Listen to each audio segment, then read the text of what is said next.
नमस्कार मित्रांनो, मी रोहिणी। आज आपण पाहणार आहोत येल्लोस्टोन नॅशनल पार्कमधील मॅमोथ हॉट स्प्रिंग। हे पहा, हा आहे ट्रॅव्हर्टीन। हा कॅल्शियम कार्बोनेटपासून तयार होणारा गाळाचा दगड आहे। इथे पहा, डोंगराच्या कडेला उंचावर एक गरम पाण्याचा झरा आहे आणि या झऱ्यामधून बाहेर येणारे खनिजयुक्त पाणी थंड होताना त्यातील खनिजे साचतात आणि हळूहळू अशा प्रकारचे ट्रॅव्हर्टीन तयार होतात। याचा रंग पहा, साधारणपणे पांढरा, क्रीम किंवा फिकट पिवळा असतो आणि यामध्ये लहान छिद्रांची नैसर्गिक रचना दिसून येते। हा परिसर खूप दूरवर पसरलेला आहे आणि छोटी मुले खूप थकून जातात। इथे पहा, छोटी मुले थकून बसलेली आहेत।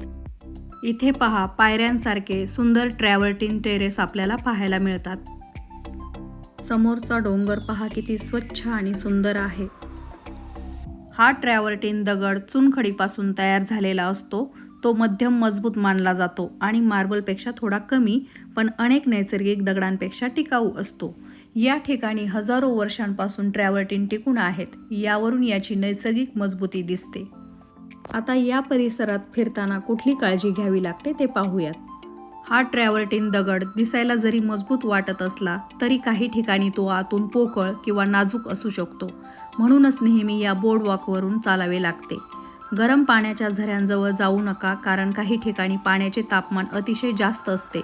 तसेच मुलांना नेहमी जवळ ठेवा आणि रेलिंग ओलांडू देऊ नका। इथे डू नॉट एंटर किंवा स्टे ऑन ट्रेल असे बोर्ड लावलेले असतात, या नियमांचे पालन करा। तर मित्रांनो, कसा वाटला तुम्हाला हा व्हिडिओ?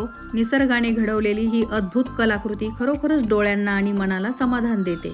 धन्यवाद। भेटूया पुढच्या व्हिडिओमध्ये।